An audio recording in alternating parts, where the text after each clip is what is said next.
నమస్తే అమ్మ. నమస్తే. అమ్మ, ఇప్పుడు మనకి విష్ణు సహస్రనామాలు ఉన్నాయి. అది చదవడం కూడా కొంచెం కష్టమేనా అని అందరూ అంటూ ఉంటారు.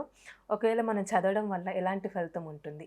అసలు విష్ణు సహస్రనామాలు ఏ విధంగా పుట్టుక అని అంటూ ఉంటారు కదా! ఏ విధంగా వచ్చాయంటారు?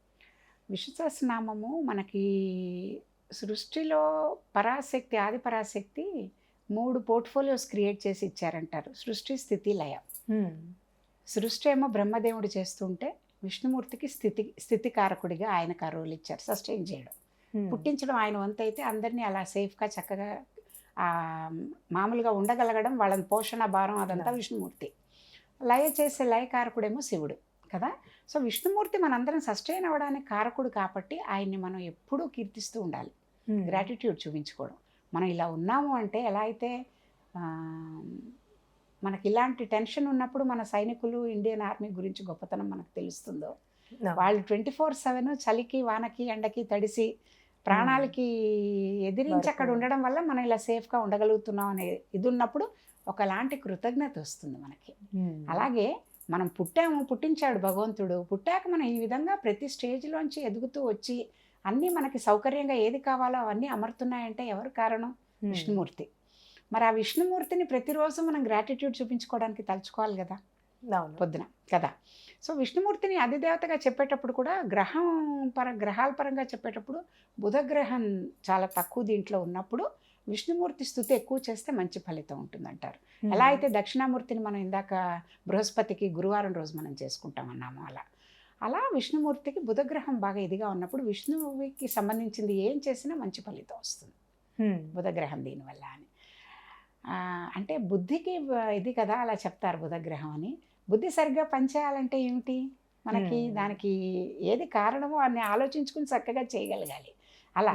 సో, ఇప్పుడు దీనికి చెప్పుకునేటప్పుడు విష్ణుమూర్తి గురించి సహస్రనామాలు ఉన్నాయి. దీనికి చరిత్ర మళ్ళీ వస్తాను. అసలు సహస్రనామాలంటే 1000 నామాలు ఉన్నప్పుడు అందులో ఏం చెప్పారు? మొదటి నామం ఏంటి, చివరి నామం ఏంటి అన్నీ నేను ఏం చెప్పినా ఎప్పుడు ఏం శ్లోకాలు చదవాలన్నా గురుముఖతః కరెక్ట్‌గా చదివితే తప్ప ఇలాంటివన్నీ చదవకూడదు. 1000 చదవాలనే దీంట్లో అర్థం తెలియకుండా తప్పులు చదువుతూ చదివేది కరెక్ట్ పద్ధతి కాదు. దోషం అది. ఒకటి అనే బదులు ఇంకోటి అంటున్నాం అనుకోండి.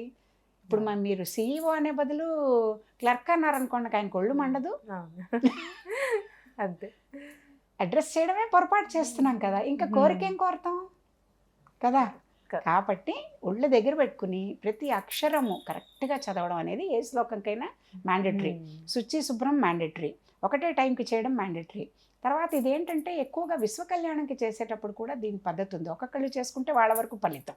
చదువుకోమంటే రోజు ఇదని. ముఖ్యంగా ఏకాదశికి విష్ణు సహస్రనామ పారాయణ తప్పనిసరిగా చేయాలి. ఆ రోజు ఏంటంటే యామపారాయణ అని బృందాలు కూడా చాలామంది ఉంటారు. విష్ణు సహస్రనామ బృందాలు. వాళ్ళేంటంటే పొద్దున్న 6కి మొదలు పెడితే మర్నాడు పొద్దున 6 వరకు 24 అవర్స్ కంటిన్యూస్‌గా చాంట్ చేస్తారు ఏకాదశి రోజు. ఓకే.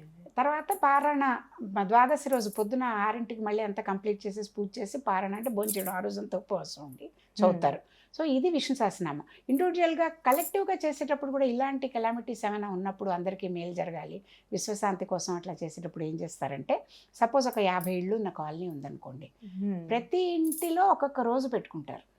ఓకే అండి. ఇవాళ మా ఇంట్లో అయింది. ఇవాళ ఇక్కడ చేశాక రేపు మా పక్కన హౌస్ నెంబర్ 1 నాదనుకుంటే 2లో.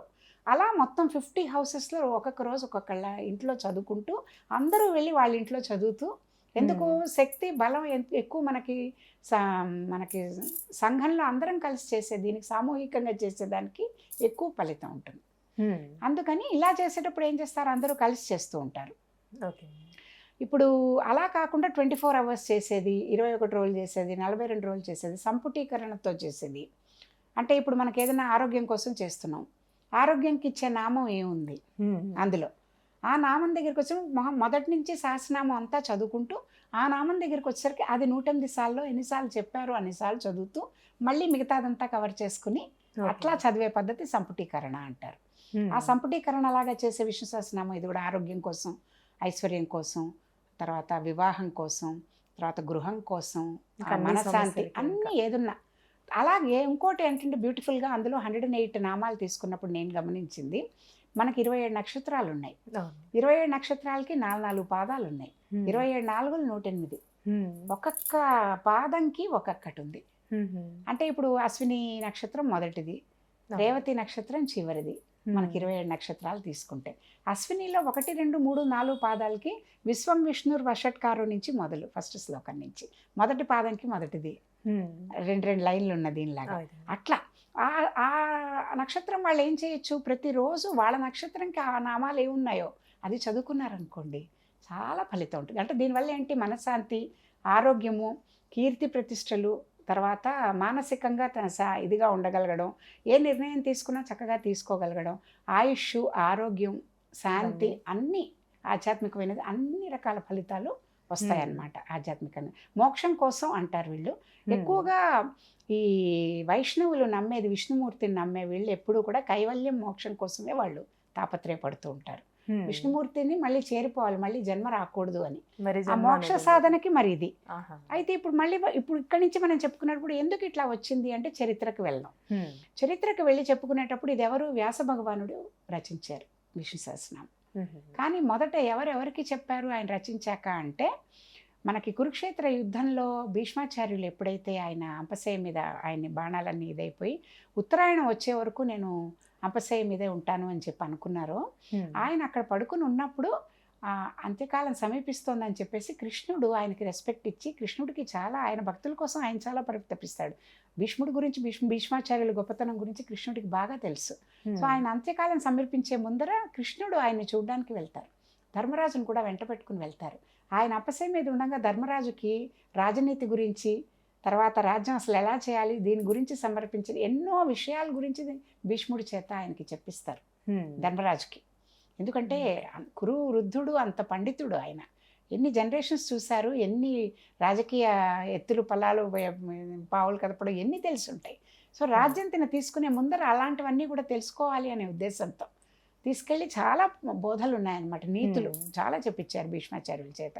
అలాగే ఈయన చూడ్డానికి వెళ్తూ ఆయన్ని తీసుకెళ్ళినప్పుడు ఆయన్ని చూసి అప్పుడు భీష్ముడు నమస్కారం చేసుకుని కృష్ణుడిని చూస్తూనే ఈ విష్ణు సహస్రనామ స్తోత్ర పారాయణ చేస్తారు.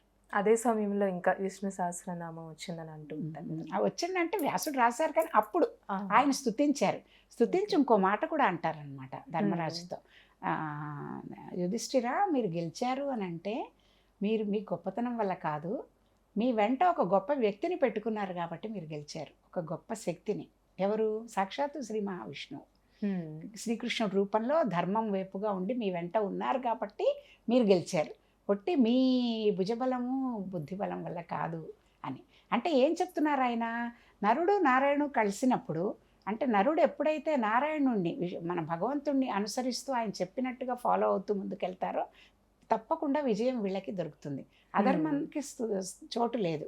ఎందుకంటే భగవంతుడు ఎప్పుడు ధర్మాన్నే ప్రొటెక్ట్ చేస్తారు. కాబట్టి వీళ్ళకి ఏమున్నా లేకపోయినా కృష్ణుడు చెప్పాడు అంటే ఫాలో అయ్యే బుద్ధి పాండవులకు ఉంది. అందుకని విజయం వాళ్ళకి అంత చక్కగా, వాళ్ళకి విజయం అంత తక్కువ ఫోర్సెస్ ఉన్నా, అన్ని రకాల అడ్డంకులు వచ్చినా, వాళ్ళకి యుద్ధంలో వాళ్ళ సైన్యం వీళ్ళతో కంపేర్ చేసిన అన్నతమ్ములు కానీ వీళ్ళు 5గురు, వాళ్ళు 100 ఏ విధంగా చూసినా వాళ్ళతో అసలు వీళ్ళు పోటీ పడలేదు. మహామహా వాళ్ళందరూ వాళ్ళ వైపు ఉండి యుద్ధం చేశారు, కౌరవుల వైపు. అలాంటిది విజయం సాధించారంటే ధర్మంగా ఉన్నారు కాబట్టి విజయం వచ్చింది. భగవంతుడు సపోర్ట్ చేశాడు కాబట్టి, ధర్మంగా ఉన్న దగ్గరే విజయం ఉంటుంది, భగవంతుడి సపోర్ట్ ఉంటుంది. అది తెలుసుకుని వీళ్ళు కనుక అలా ఉన్నప్పుడు ఏ పని చేసినా విజయవంతం అవుతుంది అని చెప్పడానికి మనకి విష్ణు సహస్రనామము. దాని నుంచి మనం నేర్చుకునేది కూడా ఏంటంటే, ధర్మంగా మనం చేసే పని, అంటే మనం ఈ సస్టెనెన్స్కి గాడ్ అని అనుకున్నాం కాబట్టి నిత్య జీవితంలో మనం ఏ పని చేస్తున్నా ధార్మికంగా, అందులో మనకి ఏం చెప్పారో, అంటే ట్రిక్స్ ఆఫ్ ద ట్రేడ్, మనం యుద్ధం చేసేటప్పుడు ఉద్యోగ ధర్మం, గృహస్థగా ఉన్నప్పుడు గృహస్థ ధర్మం, విద్యార్థిగా ఉన్నప్పుడు విద్యార్థి ధర్మం, ఏది ఉందో ఆ ధర్మాన్ని తూచా తప్పకుండా కనుక వీళ్ళు ఫాలో అయితే, భగవంతుడిని ప్రే చేసుకుంటూ ఒట్టి విష్ణు సహస్రనామం ఒకటి చేసుకుని మిగతా అన్ని మనం సరిగ్గా లేవనుకోండి, ఉపయోగం ఏమైనా ఉందా, వాళ్ళు చెప్పింది ఫాలో అయినట్టు ఏమైనా అయిందా? సో అది చదువుకుంటూ, ప్రేరణకి అది చదువుకుంటూ వాళ్ళు చెప్పింది ఆచరిస్తూ ఉన్నప్పుడు తప్పకుండా విష్ణుమూర్తి మనకి విజయం ఇస్తారు, మన ధర్మమే మనని రక్షిస్తుంది అని కనుక నమ్మగలిగితే ఈ విష్ణు సహస్రనామ స్తోత్రం ఇంకా బాగా అర్థం చేసుకోవచ్చు మనం. ఆ విధంగా చాలా చక్కగా తెలియజేస్తారమ్మా, ధన్యవాదాలు.